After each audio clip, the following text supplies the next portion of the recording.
Parecería que hoy fuera día de recuperación de las bolsas, así sea parcial, pero es la tendencia porque los futuros del Dow Jones están en terreno positivo, lo mismo Standard & Poor's y Nasdaq, 0,79, 0,89 y 1,54. No es tiempo para que tengamos reportes de cómo está funcionando la bolsa de Nueva York, que apenas empezaría tareas en esta mañana a esta hora. Las bolsas de Europa han estado al alza, probablemente están cerrando en este momento, son las 3 de la tarde en Europa. El Eurostock subió con 1,04, París 0,95, Alemania 1,07 y en general no, pues todas las bolsas de Europa estuvieron al alza. China, el CSI 300, pero seguimos hablando de futuros porque el día de hoy las bolsas chinas no estuvieron muy positivos. Vamos a ver, la bolsa de Europa definitivamente cerró en 1.09 y las bolsas chinas, las bolsas del Oriente, tiene una fuerte caída de 2,34 el CSI 300, el Topix japonés 0,96 de caída y el Kospi coreano cae 1,09. O sea, en resumen, Europa subió, Oriente cayó y cayó duramente. Y parecería que el Dow Jones va a subir de precio, es decir, que Wall Street va a tener una jornada positiva, ya lo veremos. El WTI del petróleo está en 37,19 y el Brent en 40, con una pequeña recuperación esta mañana, pero estuvieron por encima de $45 el barril hace muy poco, de manera que es una caída significativa, lo que vuelve a golpear las economías de Colombia. Pero ¿qué está pasando y qué nos dicen los expertos? Doctor Álvaro Cámara, muy buenos días. Buenos días, doctor Fernando. Bueno, esa descolgada de las bolsas de ayer, con una posible recuperación hoy, como acabo de contar, ¿a qué se debió? Pues, doctor Fernando, estuvo sobre todo liderada por el componente tecnológico. Digamos que todas las bolsas han tenido una recuperación muy notable, sobre todo las de los Estados Unidos, desde los mínimos de pandemia, a pesar de que la situación no se ha resuelto, que todavía hay mucha incertidumbre sobre cómo van a venir las cifras de crecimiento, pues las bolsas no han hecho sino subir de precio desde los mínimos de abril. Una cosa pues que para muchos resulta inverosímil, pero que, como lo hemos hablado muchas veces, pareciera ser la consecuencia de la abundancia de dinero que todavía no encuentra casa en inversiones en el sector real, que tiene que resolver muchas dudas. Entonces, las acciones tecnológicas han sido una de las grandes ganadoras de esta pandemia, básicamente por sus modelos de negocio.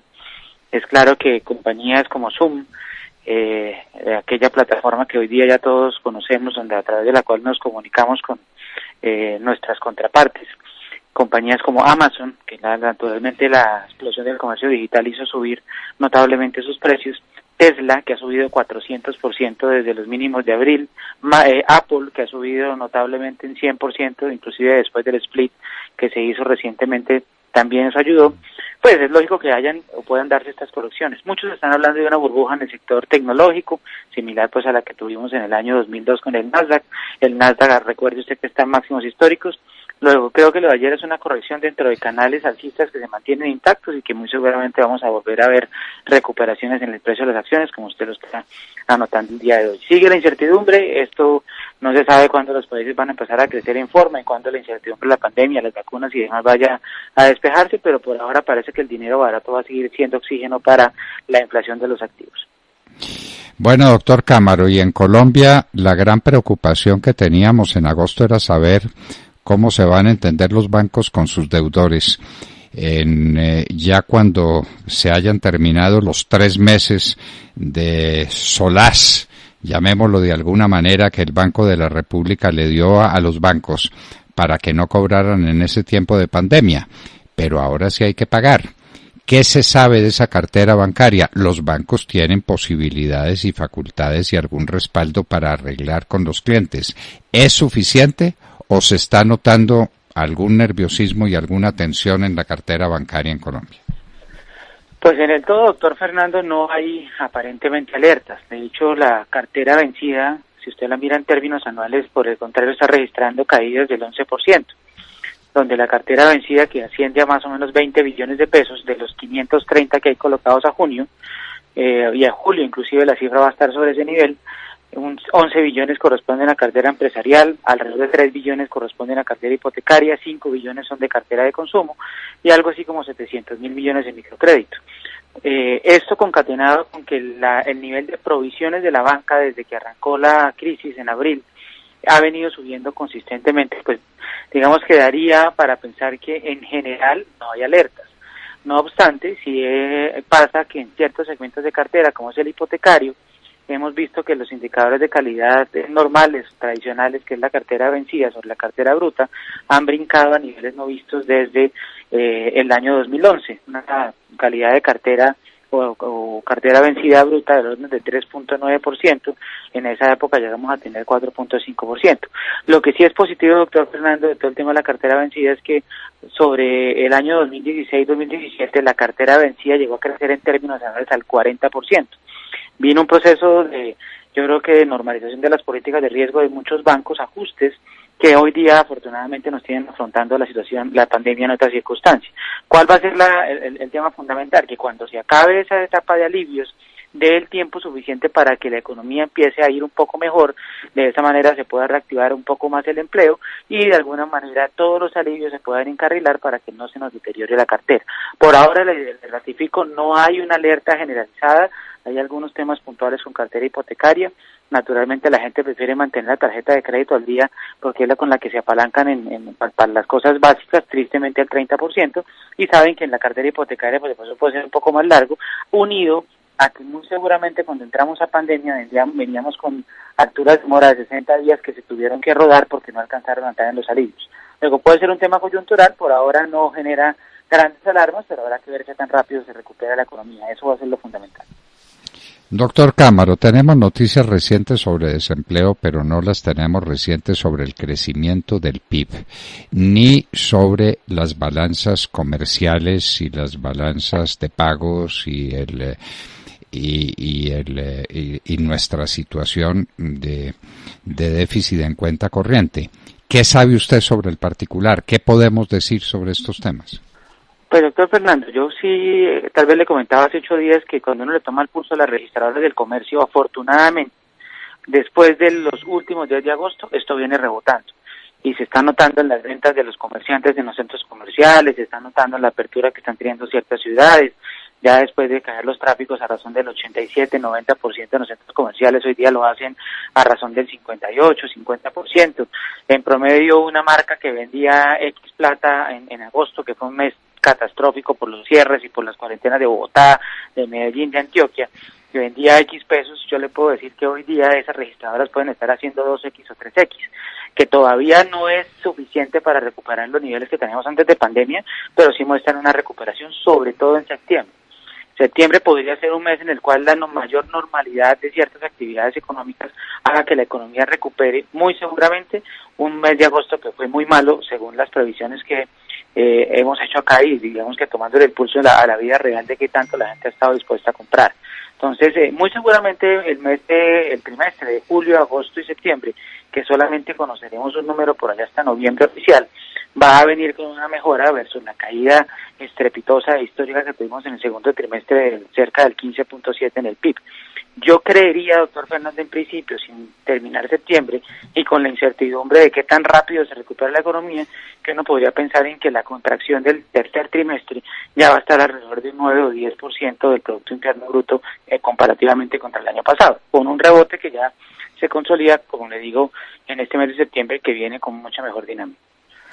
Y el sector externo, porque tenemos ahora noticia de que vuelve a caer el Brent, está por debajo de $40, o sea que el petróleo colombiano estará a $30, que es más o menos lo que cuesta sacarlo o llevarlo a puerto. Entonces, las circunstancias no son buenas porque el petróleo era lo que nos daba algún alivio en unas balanzas comerciales que están muy mal o estaban muy males antes de la pandemia y ahora debían estar peores, y un déficit en cuenta corriente que estaba creciente. ¿Sobre eso qué nos puede decir? La presión se mantiene, doctor Fernando, aunque no se puede desconocer que las balanzas negativas que mensualmente estábamos registrando entre 800, 1.000 millones de dólares por mes, que nos hacía pensar en un déficit de balanza comercial alrededor de 10.000, 11.000 millones de dólares cerrando el año, sorpresivamente nos corregimos a tener déficit mensuales del orden de 400 millones de dólares. ¿Y eso por qué pasa? Porque en la medida que la economía pierde capacidad de absorción, bien sea de producción nacional o de producción importada, porque la demanda se cae, pues naturalmente las importaciones también se ajustan de una manera importante. Pues si bien todavía la caída de importaciones es mucho menor que el ritmo al cual caen las exportaciones, ese menor nivel de absorción sí ha hecho que se modere un poco los déficits de balanza comercial que mensualmente estamos viendo. No obstante, doctor Fernández, yo creo que todavía vamos a caminar sobre déficits importantes en materia comercial, que podrían estar alrededor de los 7.000, 8.000 millones de dólares para este año, que eso es equivalente a mantener un déficit de cuenta corriente sobre el Producto Interno Bruto de más o menos 3.9 puntos porcentuales del PIB, un poco menor que lo del año pasado, básicamente en virtud a que, como le digo, el nivel de absorción ha moderado el tema de la caída, del comportamiento de las importaciones. Doctor Cámaro, caen las importaciones, pero sube el servicio de la deuda, que está en términos muy preocupantes, está altísimo. Y eso va a ser una constante en lo que resta del año. Acuérdense que vamos a terminar con una deuda pública que va a bordear el 65% del Producto Interno Bruto, que tal vez es el nivel más alto en la historia de este país. Es el más alto y eso cuesta, eso no es gratis. Eso tiene un costo, y tiene un costo en términos de balanza de pagos, como se llamaba antiguamente, y no, se sigue llamando así, ¿no? La balanza de pagos, que comprende la balanza comercial más los invisibles, de lo que hablábamos los economistas hace un tiempo. Entonces eso va a ser muy negativo, y la pregunta es ¿cuándo la vamos a equilibrar? Porque uno no ve en el horizonte que haya un repunte posible de exportaciones. El café ya dio lo que había que dar. Tenemos un precio del café en este momento más o menos razonable. Esperamos que se mantenga durante todo el tiempo de la cosecha, que apenas está empezando en las zonas de mayor producción cafetera, que es una producción de septiembre, octubre y noviembre. Vamos a ver qué ocurre con eso, pero de resto el petróleo cayendo y la producción de petróleo cayendo, y no hay exportaciones de las que llamábamos alguna vez menores o industriales que valgan la pena, doctor Cámaro. Y se le olvidó mencionar el sector de carbón, que varias veces le hemos hablado acá. El sector viene de capa caída, con huelgas, con menor extracción, y el carbón también nos ponía un número importante de exportaciones al país.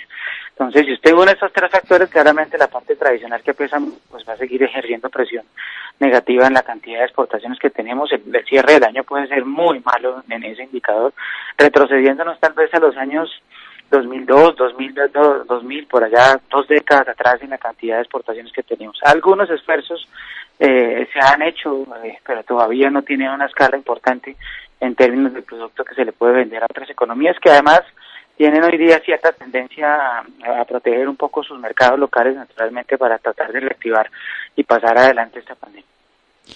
Doctor Álvaro Cámaro, muchísimas gracias por estar en la hora de la verdad.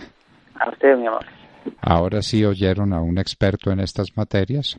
Es perfectamente explicable lo que está pasando en las bolsas. Es un rebote después de haber crecido mucho en el tiempo de la pandemia. Entonces esto es perfectamente explicable. Hoy, al parecer, si los futuros se confirman, tendríamos un aumento del Dow Jones, un aumento en el Nasdaq y un aumento en Standard & Poor's, es decir, en Wall Street en general, y hemos tenido un aumento en Europa con una caída en las bolsas de China y del Oriente en general, de Corea y de Japón. El doctor Álvaro Cámaro, gran especialista en estas materias, estaba con nosotros cuando les dábamos una breve lección de economía y algunos datos muy importantes gracias a Colsubsidio.